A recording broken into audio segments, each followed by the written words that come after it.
Hello बच्चों, पिछले video में मैंने आपको कक्षा 10 के पद्य भाग के प्रथम पाठ के प्रथम 2 पद समझाए थे, पद नंबर 1 और पद नंबर 2।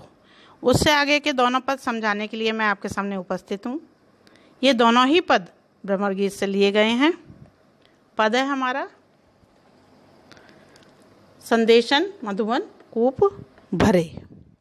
उक्त पद में गोपियाँ अपनी उस व्यथा का वर्णन कर रही हैं जिसमें कृष्ण उनके संदेशों का कोई प्रत्युत्तर नहीं देते।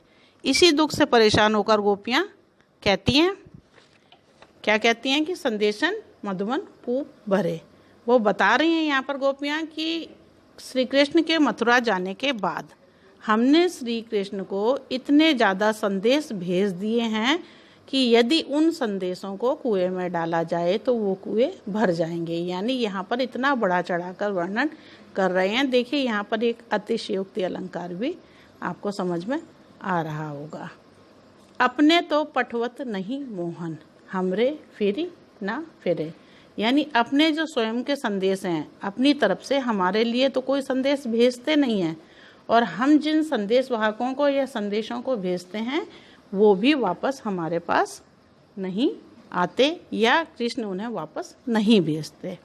जिते पथिक पठये मधुवन को, जिते यानी जितने, पथिक यानी राहगीर, पठये यानी भेजे, मधुवन को यानी जो मथुरा के वन है जहाँ श्री कृष्ण हैं वहाँ, बहुरी न शोध करें। बहुरी यानी फिर दोबारा, शोध यानी खोज।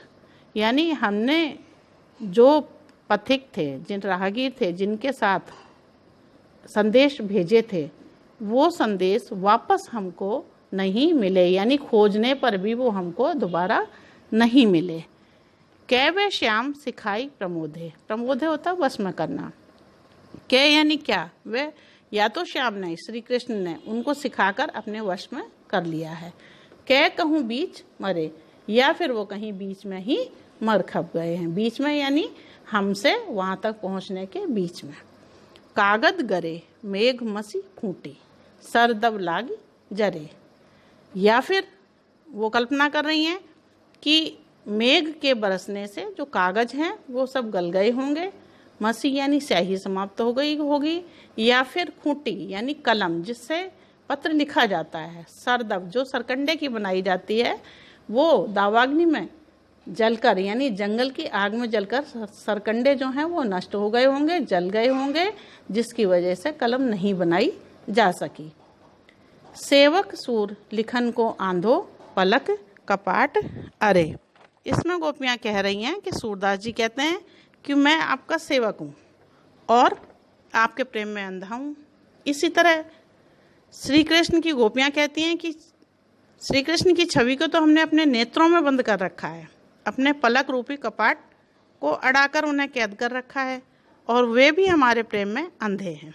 और अंधा व्यक्ति पत्र या संदेश कैसे लिख सकता है? अतः इसी कारण से श्री कृष्ण हमें संदेश नहीं भेज रहे हैं। अब देखिए ये जो आपका पद था, एक तो इसकी भाषा जो है वो ब्रज भाषा है। अब यहाँ पलक कपाट अड़े, यहाँ पर आया है कि पलक कपाट अड़े। अब इसके अंदर रूपक अलंकार है, क्योंकि यहाँ पर पलक रूपी कपाट नहीं बताया गया है, पलक कपाट, पलक को ही कपाट बताया गया है। यानी पलक पर किवाड़ का या कपाट का आरोप किया गया है। कागद गरे में मसी खूंटी में अतिशयोक्ति अलंकार का वर्णन है, यानी इतना ज़्यादा बढ़ा चढ़ाकर वर्णन किया गया है कि वहाँ पर अतिशयोक्ति अलंकार अपनी सुंदरता बिखेर रहा है। चूँकि यहाँ बढ़ाचा का वर्णन किया गया है इसीलिए अतिशयोक्ति अलंकार है। मेघ मसी फिरे न फिरे, श्याम सिखाई। अब यहाँ पर देखिए आवृत्ति, फै और फै की आवृत्ति हो रही है, यहाँ पै और पै की आवृत्ति हो रही है, यहाँ पर सै और सै की आवृत्ति हो रही है, कै कहूँ में कै की आवृत्ति हो रही है, कागद गरे मेघ मसी में मैं की आवृत्ति हो रही है। तो आपको पता है जहाँ पर वर्णों की आवृत्ति होती है वहाँ पर अनुप्रास अलंकार होता है। अब छंद जो है वो तुकांत है, जैसे फिरे, करे, भरे, मरे, जरे, अरे। तो और जो शैली है इसकी वो कल्पनात्मक शैली है, क्योंकि इसके अंदर आपने देखा है कि जो सखियां हैं, गोपियां हैं, वो अपनी कल्पना में ऐसा विचार बना रही हैं कि ऐसा हुआ होगा, वैसा हुआ होगा। तो ये आपका प्रथम पद जो था, ये आपको पद नंबर 3 आपको समझ में आ गया होगा। अब हम चलते हैं पद नंबर 4 की ओर। तो पद नंबर 4 जो हमारा है, ऊधव मन माने की बात। आपको पता है कि ये दोनों ही पद जो है भ्रमर गीत से ही लिए गए हैं। अब इसके अंदर सखियां जब उद्धव जी से मिलती हैं तो उद्धव को बता रही हैं अपनी व्यथा जो है, वो उद्धव को बताते हुए कह रही हैं अपने मन की बात, कि मन माने की बात। उद्धव ने जब आकर श्री कृष्ण का संदेश देते हैं तो वो उनकी बात को मानने को तैयार नहीं होती हैं और कहती हैं कि हे उद्धव, मन मानने की बात है, यानी हमारे मन को जो अच्छा लगता है हम उसी बात को मानेंगी। दाख छुआरा छाणी अमृत फल, विष कीड़ा विष खात। गोपियाँ कहती हैं दाख यानी किशमिश या मुनक्खा, छुआरा ड्राई फ्रूट होता है, छाणी यानी छोड़कर, इन जैसे अमृत फलों को छोड़कर, यानी किशमिश और छुआरे मुनक्का जैसे अमृत फलों को छोड़कर जो विष कीड़ा होता है, यानी आप इसको ऐसे भी ले सकते हैं कि नाली में रहने वाला जो कीड़ा होता है वो विष खाता है, यानी गंदगी में रहने वाला कीड़ा गंदगी ही खाना पसंद करता है, क्योंकि वो उसके मन को भाता है, उसे ये चीज़ें अच्छी नहीं लगती हैं। ज्यों चकोर को देई कपूर कोई, तज अंगार अघात। जैसे चकोर पक्षी होता है, वो उसके बारे में कहावत है कि वो अंगार खाकर ही अपनी क्षुधा को, अपनी भूख को शांत करता है। तो उसे अगर कोई कपूर देता है, कपूर एक शीतल पदार्थ होता है, आप अच्छे से जानते हैं, लेकिन उस शीतल पदार्थ का त्याग कर देता है और जो उसके मन को अच्छा लगता है, क्या अच्छा लगता है, अंगार, उसी को खाता है। उसी तरह से हम श्री कृष्ण को अपने मन में बसाए हुए हैं, गोपियाँ कह रही हैं। मधुप करत घर कोरी काठ में, बंधत कमल के पात। मधुप यानी भंवरा, करत घर कोरी, कोरी यानी उसके अंदर खोद खोद कर, लकड़ी के अंदर, काठ यानी लकड़ी, इसके अंदर घर बना लेता है अपने रहने का।